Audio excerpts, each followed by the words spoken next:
कहानी से आपका जो चिंता बना रहता है वह दूर हो जाएगा। कहानी के शुरू करते दोस्तों। इस कहानी की शुरुआत होती है एक बिजनेसमैन से, जो अपने बिजनेस को लेकर काफ़ी चिंता किया करता था कि क्या होगा आगे आने वाले कल में और कैसे काम और बढ़ाएगा और इस व्यापार बच्चा उसका संभाल पाएगा या नहीं। दोस्तों, उस बिजनेसमैन का एक लड़का भी था जो उसे काफ़ी बार कहलाता रहता था कि पापा मुझे हमारे इस बिजनेस को संभालने का एक मौका दीजिए, क्योंकि अब मुझे भी बिजनेस करना आ गया है। लेकिन वह व्यक्ति कभी भी अपने बेटों को मौका नहीं देता। दोस्तों, एक दिन इस बिजनेसमैन को दिल पर दौरा पड़ जाता है और इसे चलते उसको हॉस्पिटल में भर्ती किया जाता है। वैसे ही खबर उसके बेटों को पता चलता है। उनका बेटा दौड़ के हॉस्पिटल में पहुंचता है। बेटा हॉस्पिटल में पहुंचने के बाद उन्होंने ये देखा कि उसके पापा अब एडमिट हैं और डॉक्टर्स ने उसे ये कहा कि आपके पापा अब पहले से थोड़ा ठीक हैं और धीरे धीरे करके वह अब रिकवर हो रहे होंगे। फिर उस लड़के ने अपने एक दोस्त को कॉल करके वहाँ बुला लिया।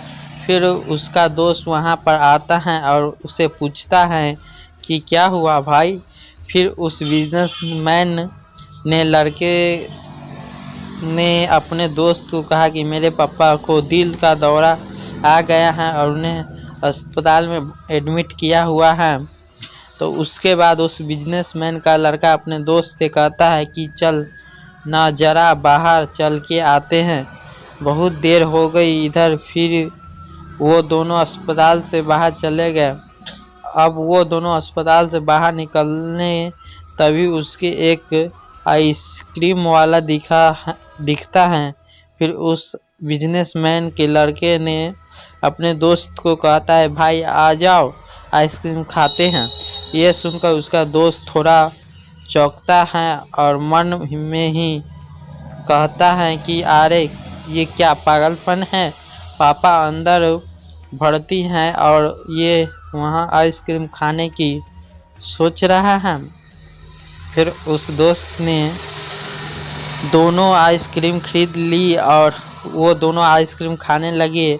लेकिन उसका जो दोस्त था ना, उसे यह नहीं रहा गया और उसके दोस्त से पूछ लिया कि भाई मुझे समझ नहीं आ रहा है कि तुम्हारे बिजनेस का आगे क्या होगा और तुम्हारे पापा की तबीयत भी ठीक नहीं है और तू आइसक्रीम खा रहा है, मुझे कुछ समझ में नहीं आ रहा है। फिर ये बिजनेसमैन का लड़का था ना, वो उसे बात कहती हैं आप ध्यान से पढ़िएगा। उसने अपने मित्र से कहा कि मुझे यह मालूम है कि तू ये सोच रहा होगा कि मेरे पापा एडमिट है, वहाँ पर आइसक्रीम चल रही है, मज़े चल रहे हैं, पर ऐसा कुछ नहीं। मैं भगवान श्री कृष्ण बड़ा भक्त हूँ और उन्हें दो बात हमेशा ज़िंदगी में याद रखता हूँ।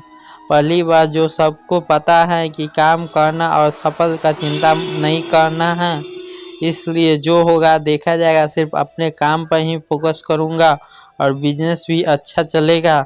दूसरी बात, वो लड़का अपने दोस्त से कहता है कि तुम्हें भगवान श्री कृष्ण की कहानी सुनाता हूँ, जो तुम्हारी दूसरी बात है वो अच्छी तरह से समझगी।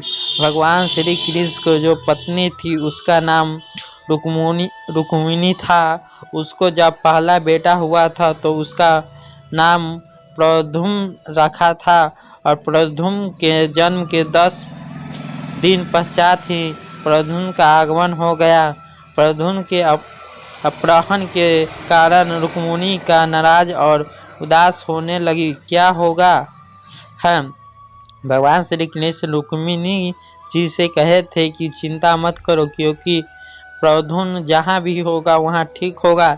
लेकिन इतना समझने के बावजूद भी रुक्मिणी अपने बच्चों की चिंता में उदास और निराश रहती थी और इसी तरह चिंतिता करते करते रुक्मिणी जी की 18 साल बीत गई। 18 साल के बाद द्वारकों में जब प्रद्युम्न की वापसी हुई, जब प्रद्युम्न द्वारका में वापस आए तो उसके साथ पत्नी मायावती थी। अब समस्या ये थी कि मायावती की उम्र प्रद्युम्न से 20 साल ज़्यादा थी। वहाँ रुक्मिणी पहले से ही खुश हुई बच्चा वापसी आ गया और फिर इससे दुखी हो गई क्योंकि इतनी बड़ी लड़की से शादी की। इसलिए रुक्मिणी से भगवान श्री कृष्ण से आकर कहने लगे, ये क्या हो गया। फिर भगवान श्री कृष्ण जी ने माँ रुक्मिणी जी से कहा, जो हो गया उसके स्वीकार कर लो और आगे बढ़ो और चिंता मत करो। लेकिन माँ रुक्मिणी यह कहती थी कि बड़ी लड़की से शादी क्यों कर ली और ये ही लड़की मिली थी क्या, और इस बात को स्वीकार नहीं कर पा रही थी। इसके करना 20 साल तक 2 साल रुक्मिणी तक जी दुखी और निराश रही। फिर 2 साल के बाद रुक्मिणी जी ने यह स्वीकार कर लिया कि प्रद्युम्न ने जो यह शादी की थी वो ठीक है और इसके लिए ज़्यादा चिंता करने की ज़रूरत नहीं है, और उस शादी को लेकर स्वीकार किया। दोस्तों, एक तरीके से माँ रुक्मिणी जी अपने ज़िंदगी में